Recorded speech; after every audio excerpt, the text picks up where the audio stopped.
Good morning, students. How are you? I hope all of you are fine. Today we will revise our lesson number 5, Plants and Animals in Water.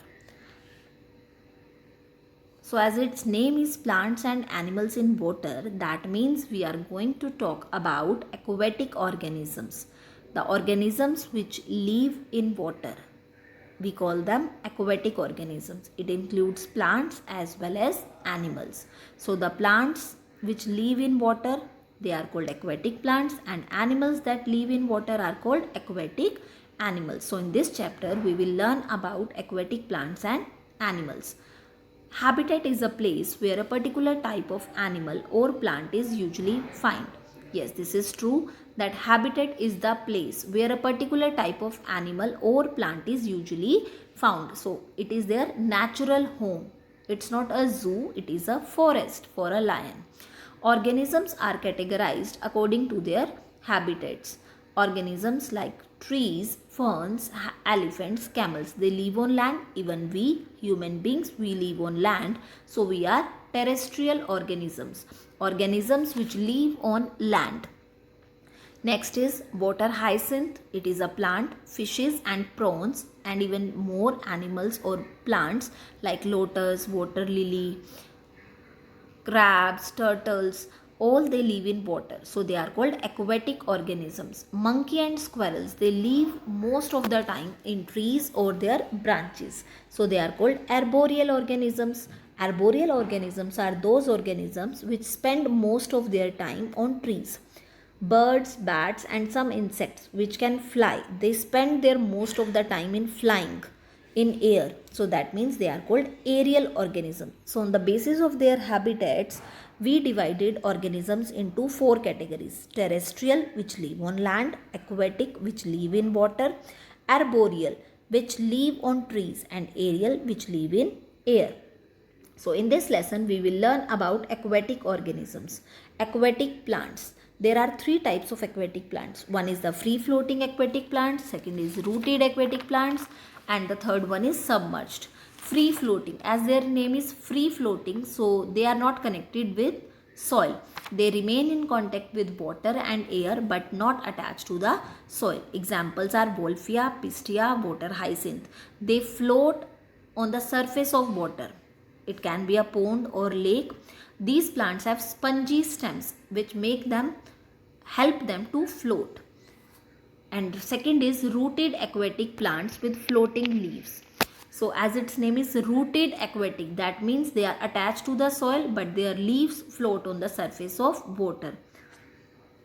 They have long stalks which help them to keep floating on water, and their leaves are having oily surface which makes them waterproof. So that's why they cannot be damaged in water. Third is submerged plants. Submerged plants are the aquatic plants which are totally in water. They are not on the surface, as their name is submerged, means completely in water. Certain plants like Hydrilla and Vallisneria, you can see in the pictures also, they are totally submerged in water. They have thin, small, ribbon shaped leaves so that water can easily pass through them. There is an activity which I show you in Zoom class also. Keep your hand or foot immersed in water for about an hour. Your skin wrinkles. The water lily plant but and any other aquatic plant does not wrinkle because of their oily surface. So these oily surface make their leaves waterproof. Next is weeds. What are weeds? Basically weeds are unwanted plants which we don't want that they will grow, but they grow by their own. They are called weeds. They grow on land as well as in water. So when they grow in water, they block the pathway for navigation. They occupy the whole surface of the pond. Every year a large amount of money is spent on weed control. So it is the removal of weeds.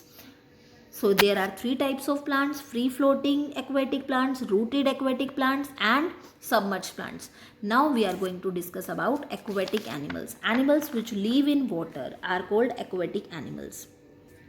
In this chapter we are going to discuss about fishes, frogs, toads, turtles, crabs, whales and dolphins. So first is fish. Fishes have streamlined body. What do you mean by streamlined body? Streamlined body is that special shape which help them to fly. Like it is thick at the middle and thin at the edges. They have gills to breathe. They use their dissolved oxygen in water. Gills are capable of taking oxygen from water, and they have fins which help them to swim, and their tail help them to change the direction. Next is frogs and toads. Frogs and toads are amphibians. Amphibians are the organisms which can live on both on land as well as in water. Their moist skin helps them to breathe when they are in water. Their lungs help them to breathe when they are on land. So that means they use dual system. One is moist skin when they are in water and use lungs when they are on land. And their webbed feet help them to swim in water. Next is whales and dolphins. Whales and dolphins are largest aquatic mammals. They also have streamlined body, but they don't have gills. As I am talking about mammals. So mammals are the organisms which give birth to their young ones. Normally fishes lay eggs, but whales and dolphins, they give birth to their babies and they take care of them also. And they have lungs like us. So they come up to the surface when they need to breathe. Turtles and crabs, they have paddle-like flippers. So these flippers help them to swim in water. Fish swim in water with the help of fins, gills or scales. Answer is fins. Unwanted plants are called weeds. Do you know there are some fascinating structures or organisms in oceans or seas? First is the electric ray. It generates electricity and light in the deep sea, which makes their way lightful. So they can find their way and food easily under the surface of water. Next is climbing fish. As its name is climbing fish, it is even said that they can climb trees by means of their spiny gill covers and fins also.